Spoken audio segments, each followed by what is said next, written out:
Captain Timmy Carlile, man, it's been so much fun seeing your lovely face at the dock for the last 35 years. I mean, you've been there a long time. Yeah, I mean that's a whole lot longer than me because you've been a guide down here for 60 years. But I think one of the things that is such an obvious thing to all the other guides and captains is that you have such a wonderful heart.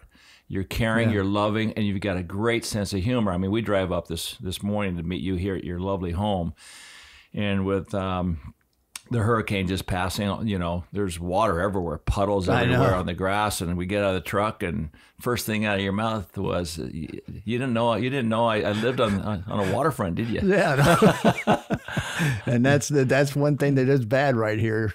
I mean, I was in Hurricane Wilma when it went up to the door. And lost all my vehicles right here.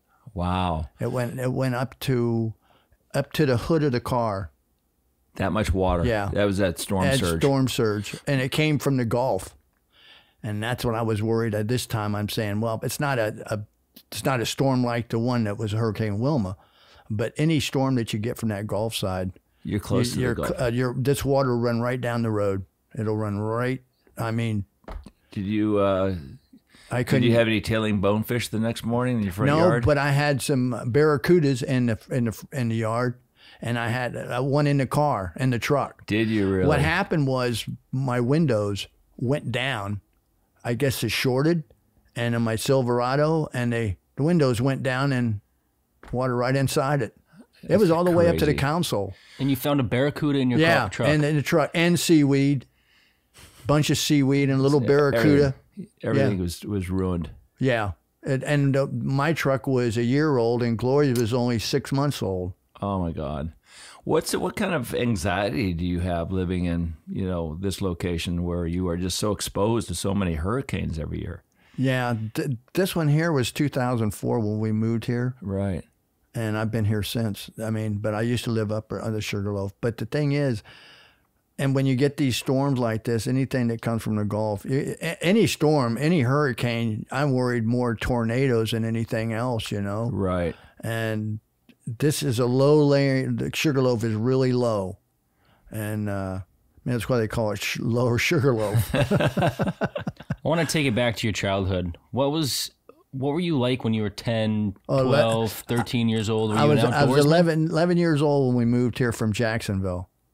And all I wanted to do was be on the water all the time. My dad was in the Navy. He's 20 years. He retired here, you know, and he wanted to be a charter captain. And he loved hunting. He loved fishing, but you couldn't hunt down here, but you could fish. And my dad said, you know, he says, I love to hunt. He wanted to really retire in Whidbey Island, Washington.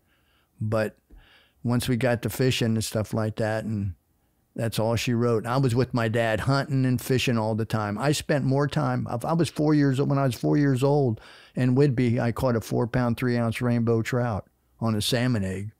And I was in the paper for that. And I spend more time on the water than I do on land. I really do, because I like it and I like the outdoors. And my dad's the one that got me into doing outdoor stuff. I hunted and fished with him all the time, and that's what I do. And I tell you something, you meet a lot of people in this kind of business when you're fishing. And I'm gonna tell you something, I enjoyed every one of them. Right. Every one of them. They're like a family to you. I hear you. I mean, the fishing family is just. Yeah. I mean, even if you might know that one person that well, if they have an issue, you're gonna go. Yeah. You're in because of the blood that we all have. Yeah, and I'll tell you something. The guys, I can say to myself, and the same thing with Steve Huff, the same thing. We were growing up doing this. It wasn't something where that I didn't do it before, but I was doing it. I was taking people fishing when I was 11 years old in a rental boat, and my dad would give me $5 to do this. And then there was days when I wanted to go fish myself and not go with the people, and my dad would say, okay, I got somebody who wants to rent a boat. I said, Dad, I was going to go myself. He says, nope, you got to take them in a rental boat. So that's how I kept doing it. And he groomed you to be the guide that you've been for the last 60 years. Do you know that that I was in fish when I was doing the fishing, all the tournaments, the Metropolitan, Miami, I was a junior fishing all of it. And I even got the Junior Angler Award, Master Angler. Good for you. Yeah, wow. And when I was 15 years old. Wow. You know what the biggest fish I caught?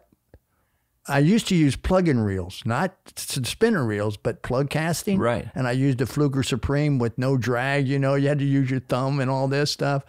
And I caught this shark, 152-pound shark on 15-pound test line, plug casting.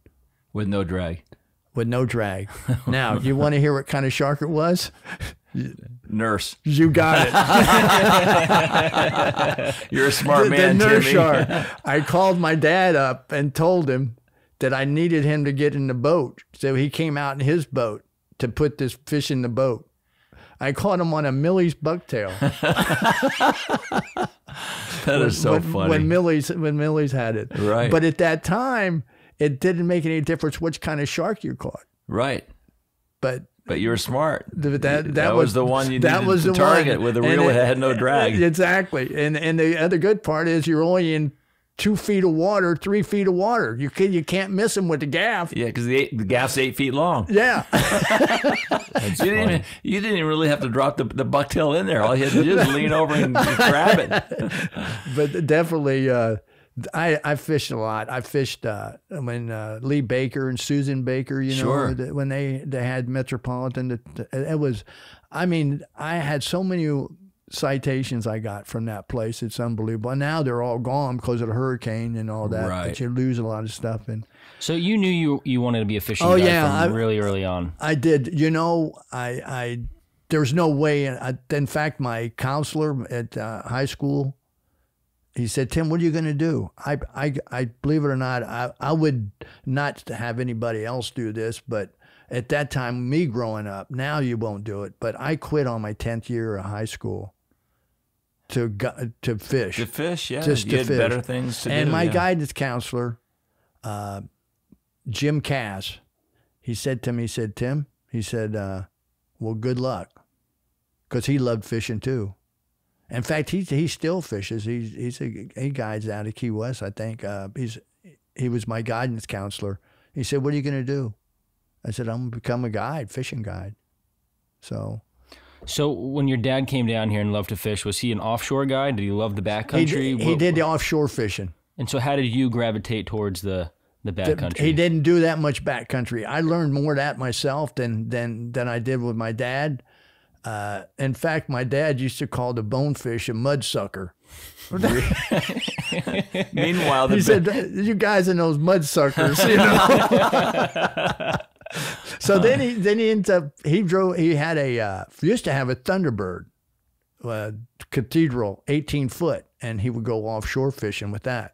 But the boat before that was a Luger kit. He built his own boat. Wow. 18-foot long, had a little cabin on it, and he fiberglassed it. It was wood, and he built it at the place where we were renting at Bay Point. And it was an old boat, had a 40 horsepower Evinrude on it. Now, what do you think he got paid full day fishing at that time, back in 60s and stuff like that? $55. You're close. $45 a day. Wow. And you know what he had for chairs? He had lounge chairs. I was just going to two say. lounge chairs nailed to the floor of the boat, 18 foot. And then when they broke, he'd just go down to Corey's. It was McCrory's, what it was, a store down in Key West, and buy 2 more lounge chairs. Sophistication at its best. Oh, yeah. It was unbelievable. There was no big fighting chair. It was just a little lounge chair to fold up. Right. I mean, would the straps break, you know? Oh, that's funny. What's your greatest fishing story? I have a lot. I'm sure. I have a lot. Does anything stand out? I'll tell you something. I mean, you've won all these tournaments. You've fished with all these. You caught a lot of big fish. I see them on your walls here. Yeah, I fish, but my girlfriend Gloria was one of my best anglers. Yeah, I know. She won a lot of tournaments. I mean, I see her name in papers, and I look over here. Yeah. Big headlines. Gloria. All these rods behind you are hers. Yeah, the ones on the back are hers. They're mine here, and then I have a bunch downstairs. But those were all hers during the tournament, Right. And nobody, I don't use them. So yeah. Well, I'm sorry for your loss. She was obviously a very, very, very special person to this whole community. But and I hate to bring up a sad story, but it's a great story with when you guys sunk at sea. Yeah, that was another bad one. It was, but I used to take my Hughes out there dolphin fishing all the time. And when it was flat calm, and I'd say to Gloria, I said, "You want to go dolphin? Let's go get some dolphin, fill the freezer up or something, Boom, we'd go out there. Well, that day it wasn't the day to go out, and right. The forecast was still 1 foot or less. Now, the day before, it was flat calm. But as we were going out, you could see the wind had already been picking up. And I'll never forget what Gloria said. We get out there, and she said, "Don't you think it's a little rough out here?" I made a comment. And the comment was, "Well, if you didn't want to come out here, it was too rough, you didn't have to come out." I said that. And then it got so bad out there, and I'm trying to get back in, and the seas built up to, I'd say 6.5 foot.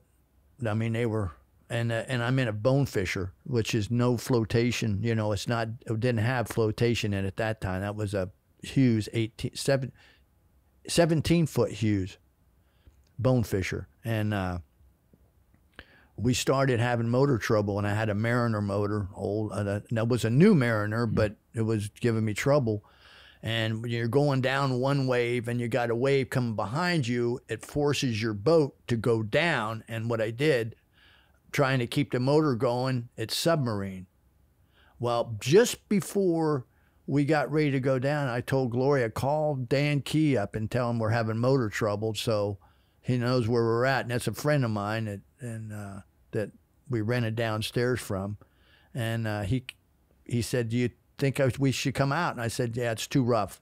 It's too rough. Tell him I told her to tell him it's too rough." And so about that time, right after we made the call, that's when we sunk. And the boat rolled upside down like this, and then it went straight down like that.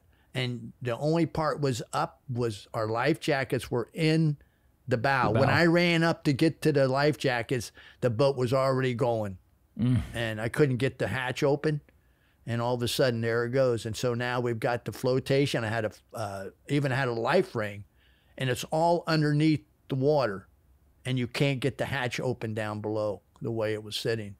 So I had a 120-quart igloo cooler tied to the bow of the boat and then across. So that was because when we were running, it wouldn't slide out. Sure. I didn't tie it on there before thinking we were going to sink. So Gloria held on to that cooler, the 120-quart igloo cooler, on the handle, and she had just went through knee surgery about a month before that.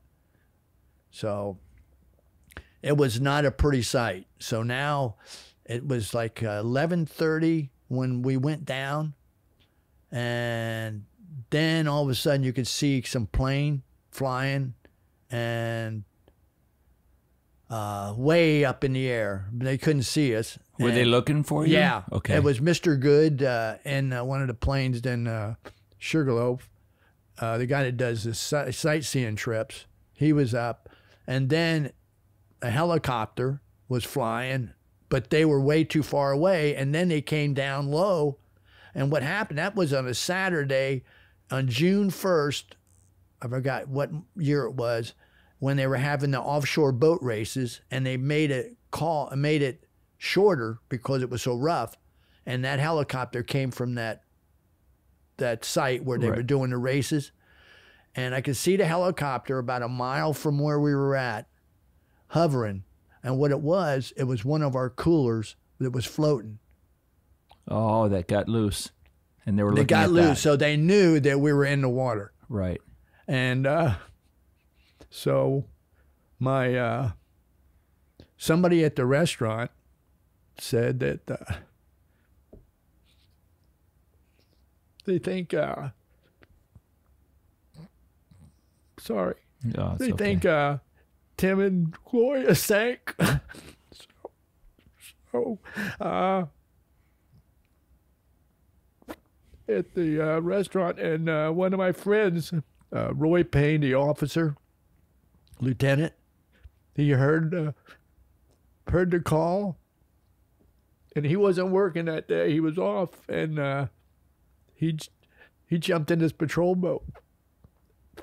And I guess Gloria said to me, and I'll never forget it, she said, well, tell my kids I said that I love them, you know, and that really tore me up. So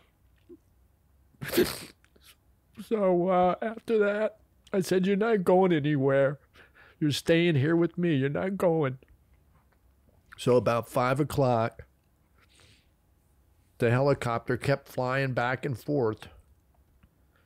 And all of a sudden, I said to Gloria, I said, I can see the light. Now, it's still daylight, but they got a light on their helicopter, the front light, and it's coming. I said, oh, my God, they're coming over. They're coming over. And about that time, you know, I've been dropped off. I keep hanging on to the bow, the top, straddling it while she's on the cooler. And all of a sudden, he comes over and drops a smoke locator. And all of a sudden, you. Yep.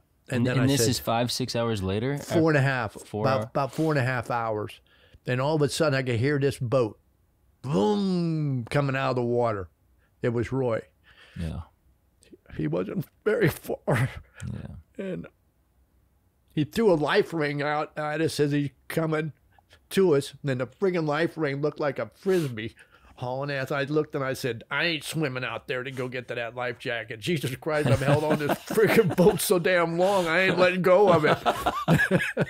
So he comes up, pulls up, gets me in the boat, and we get Gloria in the boat, and he hauled ass right to, he said, you guys all right, put the life jacket on there. And Roy, like I said, and the Coast Guard had another boat out, but they were a little farther away. Roy just took off and left them and took us right in. Good for you. But you know, it's interesting in the fact that I have a friend that was on Mount Everest in 1996, that big tragedy where 8 people died. They climbed the summit of Everest. They were late in their departure. They got caught by a big storm. And my friend from Aspen, Neil Beidelman, was one of the guides on that expedition. Now the storm came in 70 miles an hour. The temperatures are well below zero. And they can't find, Camp 4, and they're stranded at 26,000 feet on the top of Mount Everest. And Neil Beidelman said, this is how people die, but we are not dying. Mm-hmm. And that's what you were saying to Gloria. Yeah. I said, the only thing I was going to worry, I would be worried is like if it got dark. Right. If they can't find us in the daytime, there's no way in hell they're going to find us at night. For sure. How cold were you? It wasn't cold. It was warm. But the trouble was we were sucking up the salt water because there are breakers over top of you. And you could smell the gas fumes all around you, you know. I mean, because you could smell it. How far offshore were you? We were about 450 feet of water. So pretty far off. Well, we were, by the time they ended up finding us, we were right about between Looe Key and American Shoals. Wow. Drifting inward. And this was how long ago? Shoot. I'm going to say probably 15 years ago? Yeah, I'd say 17 years, 18 years ago. Right. And Pat Brazier was at Bow Channel tarpon fishing when he saw us going out dolphin fishing. And he said, damn, Tim's going out there. It looks like it's awful rough. But the seas were supposed to be 1 to 2 feet. But what happened was they never changed the forecast because it's on a weekend. And another boat sank, and both those guys drowned. And they were right there by 7 Mile Bridge in a little aluminum boat. Same day. Same day. Probably thought the same thing. Looking Yeah, at the same day. forecast And they both died. Yeah. Oh, But gosh. it's Well, you know you made it, man. we made it, and like I said, you know, it's really. I should have got the life jackets out before, but I wasn't expecting to sink, you know. Right, but it was rough, so I should have put those life jackets on, but I didn't, and that was my mistake. But I did know one thing: we ain't leaving the boat. I mean, even though we don't have much of a boat showing, you could not tell that we were. I mean, because the only thing was just the bow, the motor and all that was underwater. Sure. It was just vertical. sitting straight up. It wasn't like this. It's like this. Right. I mean, and that igloo, 120 quart igloo cooler held Gloria. The handles never broke off. We even sent a letter to an igloo to tell them. Saved their life. Let them know about their cooler. Yeah. Wow. But had it been from, like I said, Roy Payne, when he heard that we were out there, he was mowing his yard. He jumped in his boat right away, and he came and got you. Came and got us. And you would have done the same for him. Oh yeah. Yeah. Every time I see him, I say, "Man, you saved my life." You know. But yeah, good for you guys. Yeah. What was the biggest joy that you and Gloria had? I'll tell you, we had a lot of good times snapper fishing and bone fishing and just fishing, you know. She was like I said, she loved doing what I did. Right. Well, it's interesting. And when we drove up, we saw the puddles, and there you were outside, and with a big old smile on your face, surrounded by all these wonderful plants and flowers. Yeah, they're still her. Yeah, she told me, she said, when I go, she said, you can just let them die. I said, I ain't letting them die. Right. So yeah. I keep them watered and all that. When my mom passed, my mom was 66. She died of colon cancer. And when she died, just prior to her death, she made a list for my dad of just a couple of women that he was allowed to date. Oh. It was really funny. And my father ended up, hanging out with one of the three women that my mom made this list for my father. And now you're dating this wonderful woman. Tell me about that relationship. And that's what I was going to tell you. This is a good part. And I'll tell you, it's the girl's name is Mary Ann Martin. And she used to work at the bank up here at Summerlin, at the Summerlin Bank there. And she would come and take care of Gloria, watch Gloria. Gloria had got dementia too also. Gloria went through a whole kind of, Gloria had cancer too, didn't she? She had breast cancer. She had knee replacement. She had back surgery done. She'd had shoulder replacement. She had everything. She was a bionic woman. She was a warrior. Excuse me. And Mary Ann was our banker and took care of us at the bank. She loved Mary Ann. And Mary Ann said, he says, Tim, you want me to take her take her to lunch and stuff like that? I'll watch her. I love Gloria. So from then on, Mary Ann would come over to the house and she'd bring lunch, she'd bring dinner, she'd make dinner. Mary Ann, she is one heck of a cook. Oh my God, she's Italian. And I'm going to tell you something. She can make some food. Oh, that's awesome. And she'd call up and said, Tim, I'm bringing over this dish and all that. We'll have it and we'll have dinner and all that and stuff like that. And at that time, she was on a thing of getting divorced also, She was getting divorced. And before Gloria passed away, Gloria said to Mary Ann, she says, I want you to hook up with Tim. And she even told me the same thing. She says, I want you to hook up with Mary Ann, Tim, when I go. She says, I don't want you going around and going out with no bimbos. And I'm going to myself, what's a bimbo? Maybe I'd like to try it. Yeah, what is a bimbo? And then Mary Ann told me, she said, you know what your Gloria told me? I said, yeah, I know what Gloria told me also. So Mary Ann's had moved to, she got divorced and she'd moved up to Boynton Beach now. No, not Boynton Beach. That's where her mom lives at. Port Port Orange, and that's where I'm going this weekend. Leaving Thursday. I'm gonna go up to her. She's gonna have her birthday and all that. But her and I, we don't see each other that much. But when she came down with her mom before, not too long ago, and I said this will be the first time I've taken a trip off the island, and oh my God. To drive off this island, well, I'm going to be lost once I get past Worldwide Sportsman. And that's only 40 miles away. That's right. In fact, that's where Gloria and I used to go. That's as far as I would go was Worldwide Sportsman. That was it. So you haven't been out of the Keys in a couple of years? I haven't been off the Keys in probably, I'd say close to, last time I went with Adolphus, with Dougie, and we went to Adolphus Bush's place, and that's been probably 18 years. Wow. Are you serious? Yeah. Wow. How'd you get the name Outcast? I'll tell you, that is a good one. This is the God's honest truth. Before I got my captain's license, Nat Ewer used to work the marina for Mr. Good owned the motel, Lloyd Good.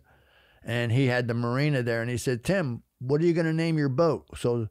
And I said, you know what? So I think I'm going to name it Outcast. He said, that sounds like a good name. It wasn't an outcast like being an outcast. Right. It was outcast you. I could outcast you fishing. With a plug and rod, I could outcast you. That's what that meant. Because it's interesting because you never know what that means. So I would think that they see, I'm going to go fishing on the Outcast with Captain Tim. And most people would think, Outcast? Is he out of prison? Is he an outlaw? See, this is what it is. I could outcast you. I used to fish with my dad on the people. I would be mate on his boat, because he wanted me to go with him. And I would catch those barracuda by around the lighthouses off of Smith Shoals. I could get those barracuda to eat that tube lure where other people couldn't do it. I teased the heck out of them, But they always wanted me to do it for them. Show me how to do that again, Tim, So I would also mate on my dad's boat when he got his license and all that, take him fishing. But the Outcast part, I ended up having to change it. The Outcast. I was the first Outcast. I put the Outcast in front because this guy, Dave Wiley, that came down many years ago, he's real estate now. He had a dive boat. He named his boat Outcast. And I was in the Coco's Cantina, and somebody says, hey, Tim, your car's parked out there. I said, I don't have a car. I got a truck. He says, no, your car's out there. It says Outcast on the side. Had it postered on the side, these magnet things. Right. I said, that's my boat name. So I went and confronted Dave Wiley, and I said, hey, man. Did you key his car first? No, I didn't do that. But I said, hey, the name of my boat's Outcast, and I've been here a long time, And he said, well, I never heard of anybody's boat named Outcast. I said, I've had it there for a long time. I'm the one that had. And I said, are you going to change it? Because he just got down there and moved down there. It was a dive boat. And then he started wanting to go do this fishing. And he goes, no, I'm not going to change it. So one of my guys that I fished with that used to deal with Reebok shoes and all that, he said, Tim, name it The Outcast. Mm-hmm. So that's when I put the D in front of it. Because I didn't want somebody to have an Outcast and they're thinking it's mine. So that's why I did that. I saw this photograph of this big kind of like a pontoon air raft, yellow. I was going to bring that up. You were talking about you and Gloria just love to go fishing. Tell us about that story and that photograph and what you found that day. Oh, the Cuban boat.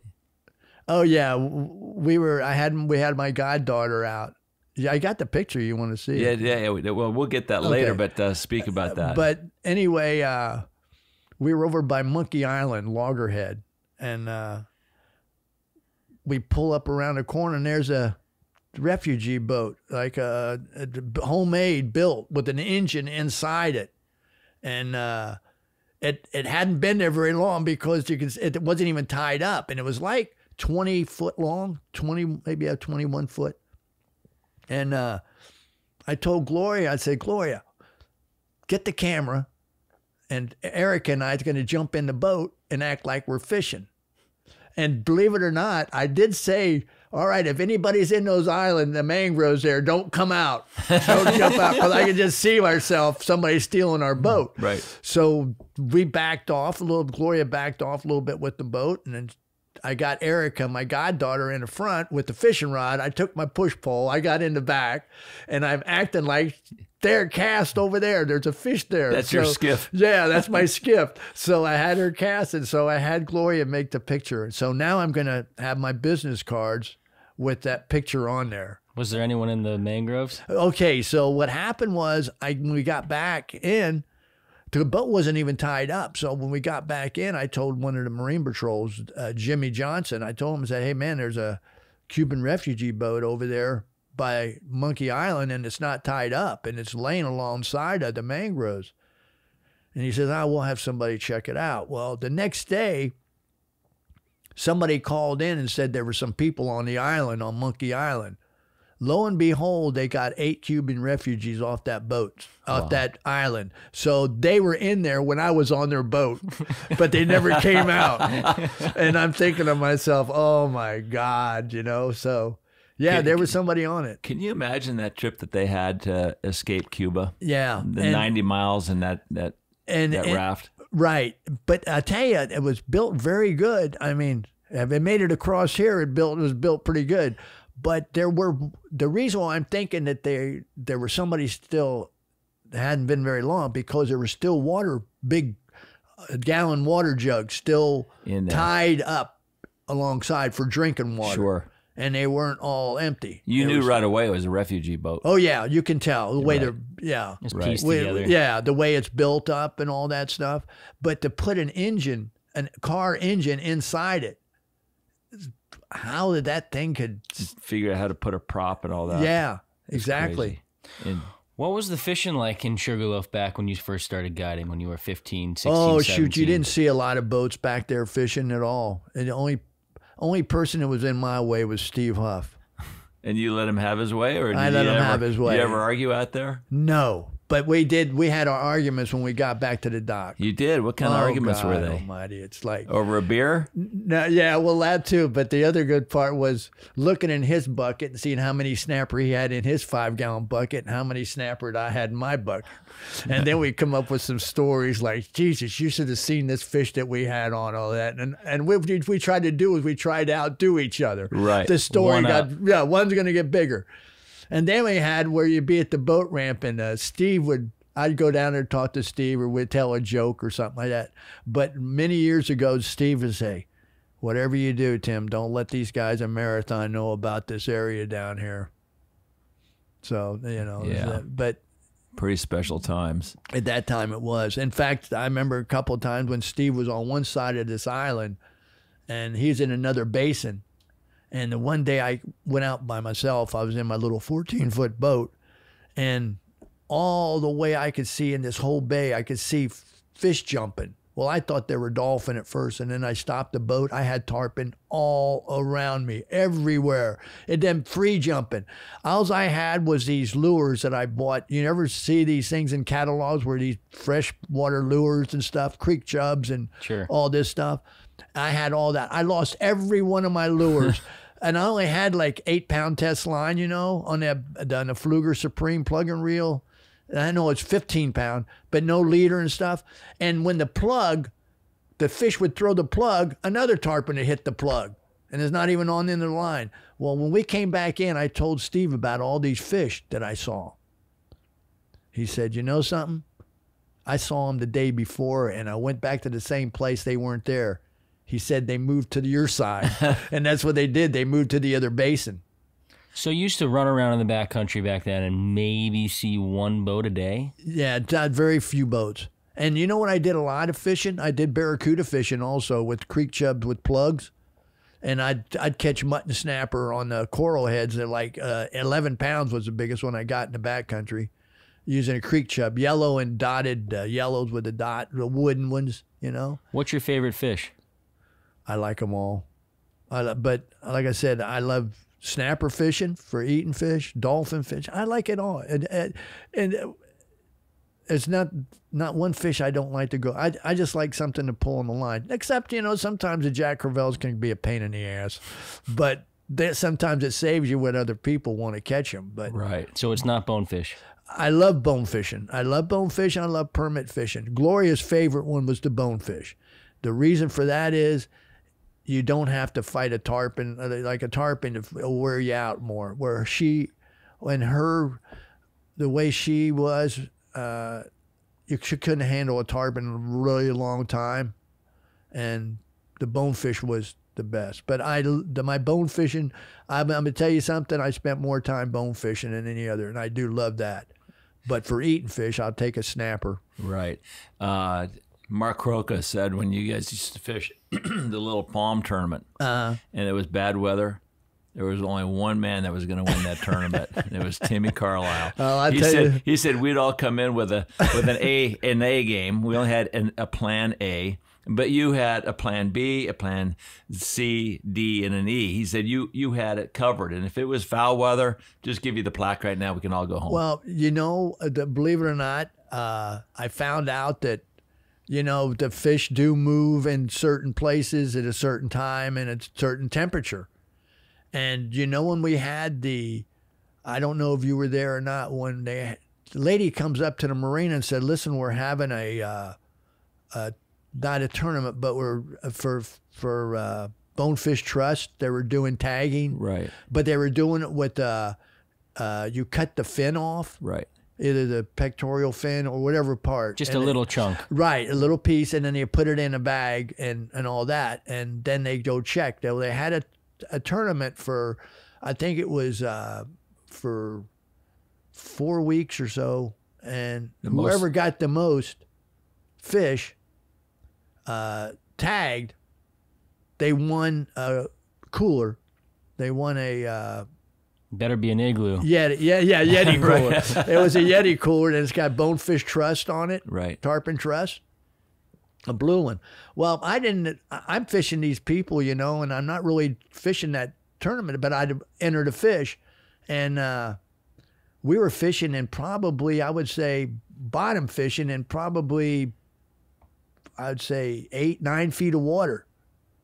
And I'd go for the snapper, and then all of a sudden, I said, want to try for some bonefish in here? Because, the snapper fish, when they're great. Sure. And boom, we'd get a bonefish. Boom, get another bonefish. And found out that in this certain areas that they like that deeper water. Well, come to find out, on the last day of this, I was turned my fish in while I was fishing. Now, this wasn't just one person. This is like the cumulus time of your fishing certain people. And a girl comes up there to the marina, and she's picking up the things, and I'm getting ready to head out to go fishing. And she says to Jeannie at the marina there at the time, Jeannie and Jimmy had the marina, she said, do you have any tagged fish, any more entries? And she said, yeah. The girl says, is it Tim, Captain Tim? Said, yeah. She says, will you tell him, is he going to be at the banquet, which I didn't know anything about. And she said, he's right outside getting ready to leave. And she comes out and she says, Tim, are you going to be joining us at our banquet up in Alamorado on day? I says, well, I don't know. She says, well, I just want to let you know you won the most tagged bonefish. And I wasn't even really trying to win it. Right. So anyway, I forgot, it was Timmy Klein, I guess, or something like that. Where in the heck did you guys where did you catch those at, Tim? Those guys was out there trying to catch them. Right. And I've been snapper fishing and bone fishing and then won it. Not even trying. That's just a testament to how good you are. It's just something that I hit and it was really something, because everybody couldn't find them. Well, they weren't in the shallow water, I can tell you that. Right. So that's because is where most people look for them. Yeah. Yeah. Tell me about your biggest bonefish. My 1410. With Pepe Lopez. Right there, big guy. 1410. Tell me about that story. I'll tell you, that's a story, because I've never... Pepe fishes with Billy Knowles, He fished with Harry Snow. Yep. He fished with Harry Snow in all those tournaments, I never fished Alamorada in my life. Pepe said to me, he says one day, I'm going to take you up to Alamorada. He says, I'm going to show you some big bonefish up there. these down here aren't like the ones up there. And he said, you're not going to catch these fish up there because they're smart. They're not dumb like the ones you have here. And then I go, what do you mean? He says, well, these fish, you can't land the shrimp right on their nose. And you can't land it that close. They cannot see that bait hit, because if they do, they're going to spook. She says, they're not like the ones down here, Tim. I'm telling you. So one day he says, you know what? He calls me up. He's coming from Miami. He said, let's go. We're going to fish Islamorada the next day. You got a booking? I said, no. He says, okay, we're going to go up there. And I'm going to take you up there, and you're not going to catch him. That's exactly what he said. Well, the first place we went to was Shell Key. And I caught one about probably 11.5 pounds. And I said, Pepe, I'm going to have this one mounted. He said, nah, don't worry about it. You'll catch a bigger one than that. I said, before you told me I couldn't catch any. And now you're telling me I can catch one? Of course, I did spook a couple more, and I did land a crab. But I was using broke the crab up, you know? Yeah, let the scent go out of it. Yeah, sure. But the thing is to get it ahead of them, because at some places the pinfish are so bad they eat the shrimp up too fast, you know? Right. So that's when you use a piece of the crab. Well, anyway, it was, I blew a couple. I spooked them. And you got to know Pepe. Oh, I can't imagine how he was yelling at you. My God. The profanity. That guy could not become a guide. There's no way he's going to have a client after he gets done fishing with him that day. Give me an example of what of that situation when he'd yell at you. What would he be saying? How would he say it? Oh. Give it all to me. I can't say the F word. Yeah, you can. Bertie, you stupid fuck. God damn it, the fish is right there to the right. Too goddamn close to it, you stupid son of a bitch. And oh my God, it's like all day long. All day long. In other words, you're like nervous, like, you know, and I looked at him, I said, Pepe, you want to throw this friggin' rod? You go ahead and throw it. I about had this shit. Take my ass back into the dock. So anyway, we take off and we go. You got to know, I could help with Pepe when he was a little kid. I used to take him tarpon fishing and all that. And Bow Channel, we'd be fishing in the channel and all that. We'd go offshore with his dad and all this. But the best one was when we go to this other place. I don't know if Pepe let me tell where we were at, but I'm going to say where we were at. Where I caught that world record was at Bank. And Pepe's up there on the platform, and I see this friggin' fish, and he goes, look, there's one right there. I said, I see it. And it was a big tail. And I thought it would look like a little tarpon or something, you know?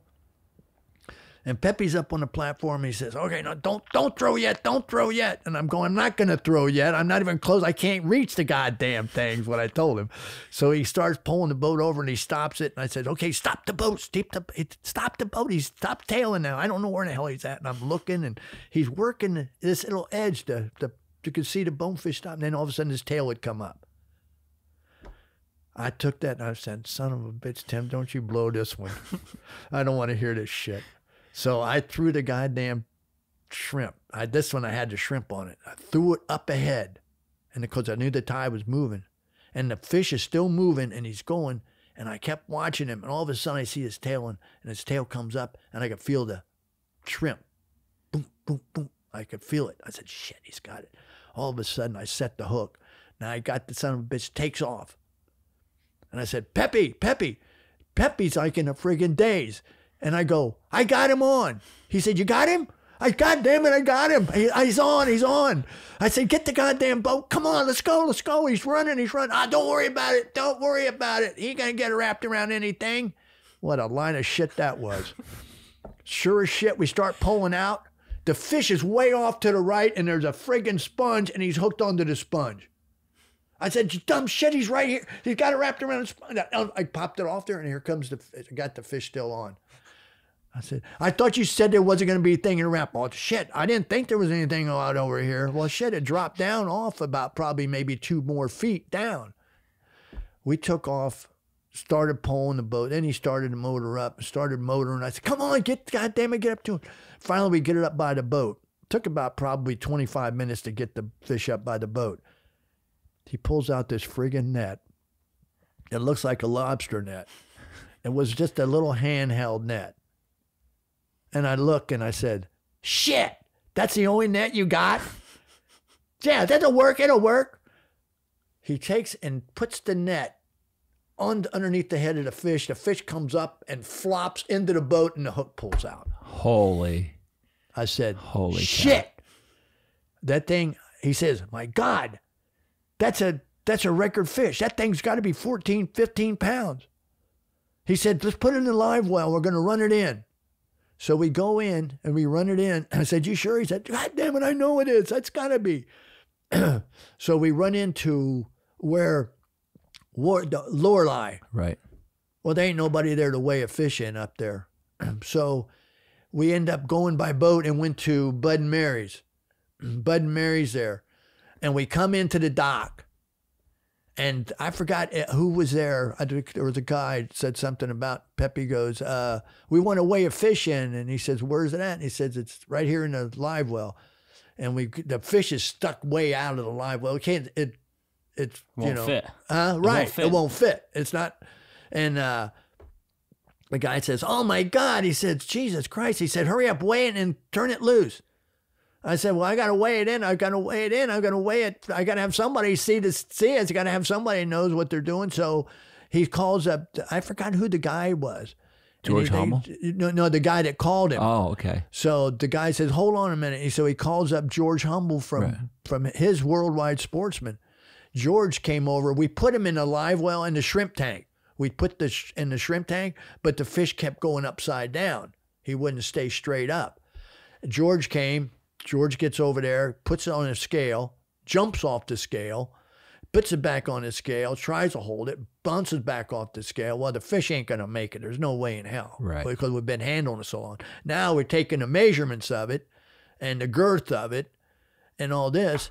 And I said, George, don't worry about it. I said, because I'm going to put it in the cooler. I'm going to have it mounted. And I'm going to call Gray Taxidermy up and have it mounted. So, George took all the paperwork down on it and all that. And he said, Tim, man, that's a hell of a nice fish. And I took the line samples and pictures and all that. And sure enough, came back. It was a world record, 1410 on 8-pound spinning tackle. And that stood for quite a while. At 5 years. Yeah. But supposedly the person that beat me with a 15-pounder, they said supposedly they weighed it in the boat, and some of the guys didn't like that. They said, you can't weigh a world record. So it's not accurate if you weigh in the boat because it's tipping a little bit. They said they had you got to be on dry ground. I heard that fish was weighed on a marlin scale or something. And and they shouldn't have. That should never been weighed. Right. Or something. I don't know exactly, but it was beat like 5 years. It didn't make any difference. I got it world record, and I don't care for shit how long it lasts. Right, you got it. But I got it. You got but let me tell you something. I will admit, Pepe knows his shit. Yes, he does. About where he's fished with the top guides. He's fished with Billy Knowles. He's won the old tackle like 5 times. Yeah. In the spring tackle like 3 times. No, he's the man up there for a long time. Yeah, with the bait stuff. He really was. And here I was growing up, and I was taking him fishing, and then he took me up there. That's the last time I fished up there.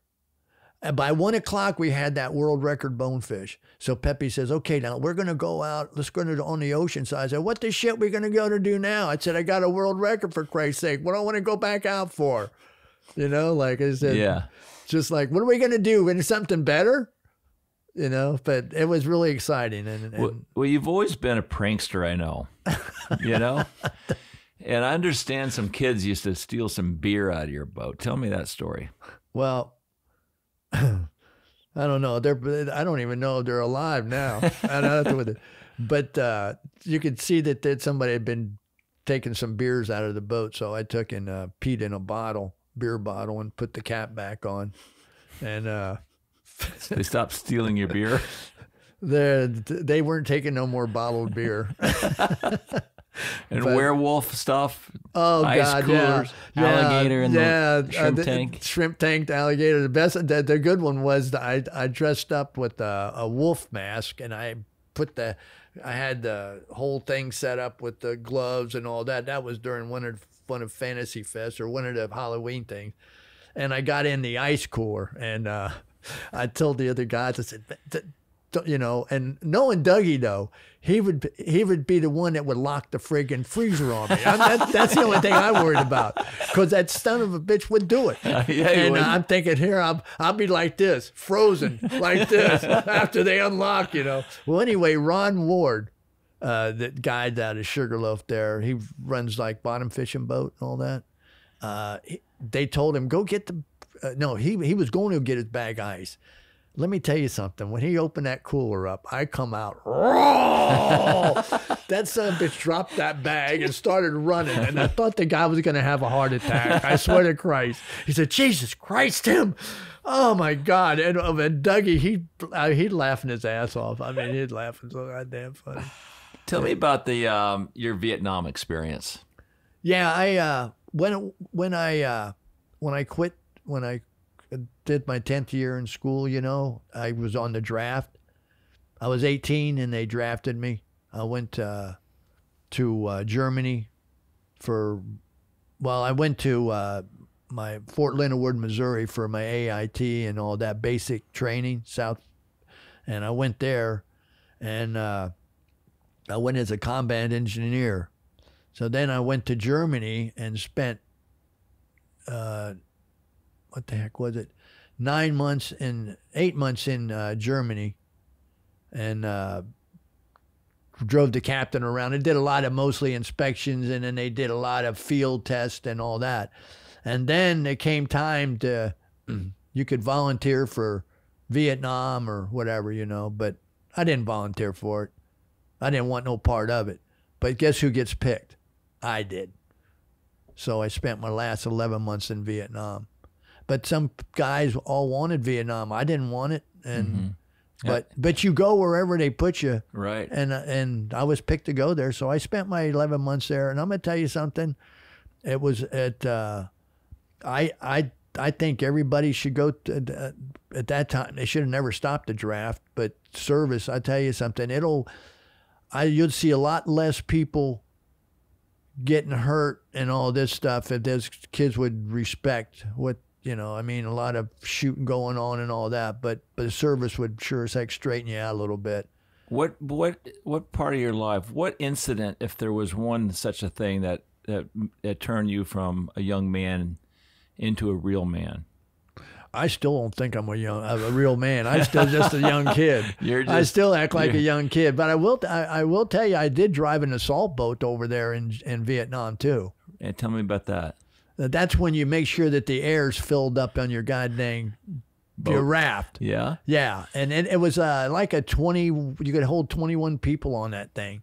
But my sergeant and I, we drove over, assaulted a river, but there were mountain yarders, supposedly. They'd already left, but we were helicoptered in and all that. But I was picked to run this Johnson motor because I know about motors, you know. And we blew up this raft, got the guys in it and all that stuff. And we went across the river, dropped them off. We were coming back. Well, what happens is the friggin' boat goes like this. The motor's hanging down low because there wasn't enough air. We didn't have it pumped up enough. But with everybody in it, it was fine. Tight. It was tight with everybody in it. But when it wasn't, it was like this. My sergeant's up in the front like this, standing there, and I'm keeping the motor from going under to get back to the other side. And the trees are moving. It could have been monkeys for all I know. And I said, shit, start shooting up there. I don't know what the hell it is, you know, because we know where our guys are at. But I can see the trees going. I'm just waiting for somebody to fire back or something. But we got back on the other side, and that was it. And we ended up putting more air in it. But there was nobody up there. There were monkeys, I think. Yeah. They were swinging from tree. But you don't know when you see something moving, you know? Right. Well, there's a basin down here that I've always seen you tarpon fish in for years, and you know where I'm talking about. And I'd see you periodically, but my ex-wife used to go, you know, she'd fish topless down there with me. And I think you remember we were out there one day and I saw you run by, and I just see you once in a while. And that whole week I was down there fishing, I'd see you every fucking day, 50 yards from me. Well, you had some good looking women, I'll tell you that. And it's, like I said, you know, I tell you, if I'm not on the water, I mean, I'm always on the water. And I enjoy it. On my days off, I'd even, I'd be out there fishing. And it's somebody that's got to like what they do.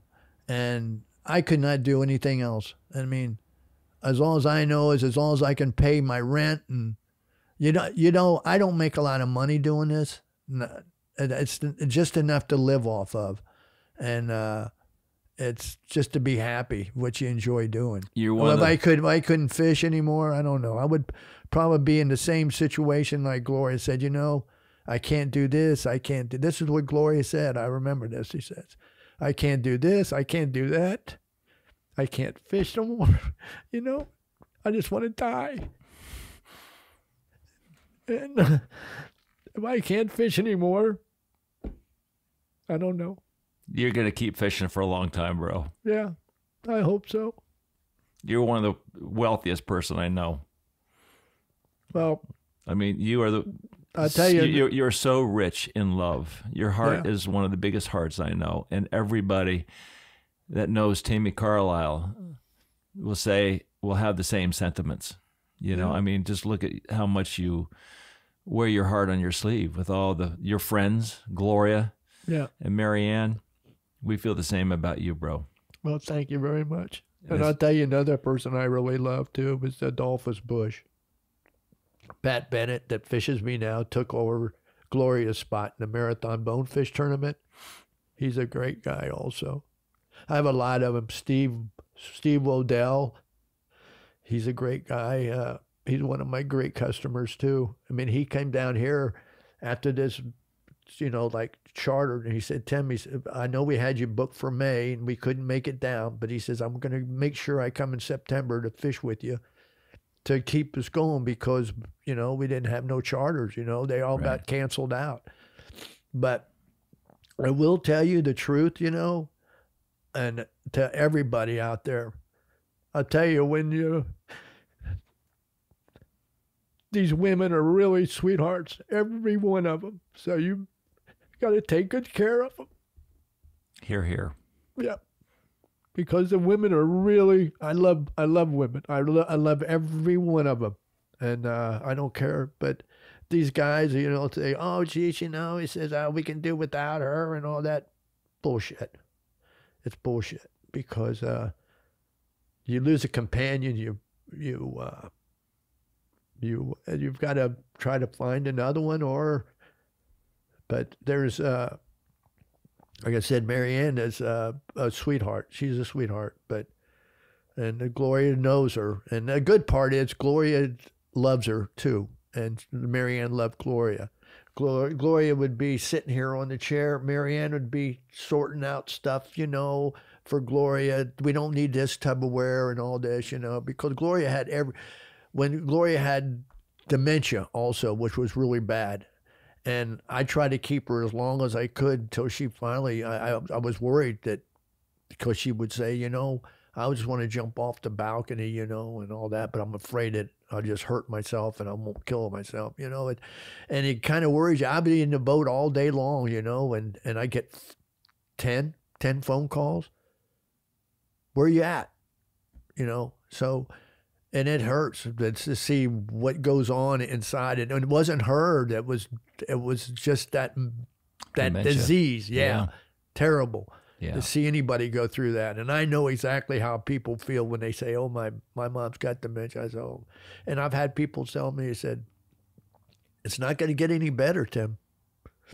And finally, we had to put her into a home, And I didn't want to do that. Well, I kept her as long as I could but then when I'd come home, she'd be laying on the floor. She couldn't get up because of her knees and all that, and she'd be throwing stuff around and all that. It was She's really in bad. a better place. And I'd go down and visit her all the time. And the girls, I will admit, I'll tell you something. The girls at the Health and Rehabilitation Center in Key West, they took care of Gloria like you wouldn't believe, like it was her mother. They loved listening to her stories when she was telling about fishing stories and all that. And it was really great. And I had it written up in the paper and all that of all the awards she had gotten. But it's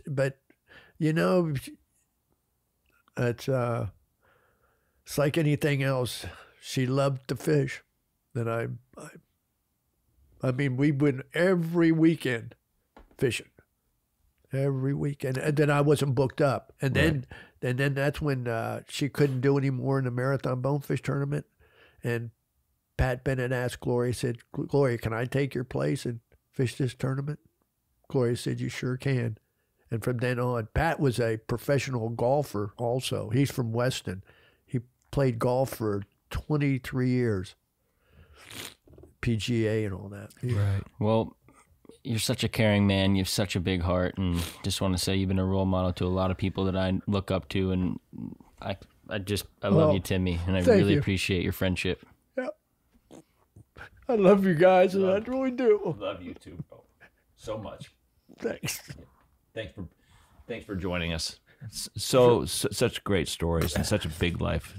I have a lot of stories, I tell you that. Yeah. Well, thank you for joining us. Thank you for having me. And thank you for everybody. West Side Story.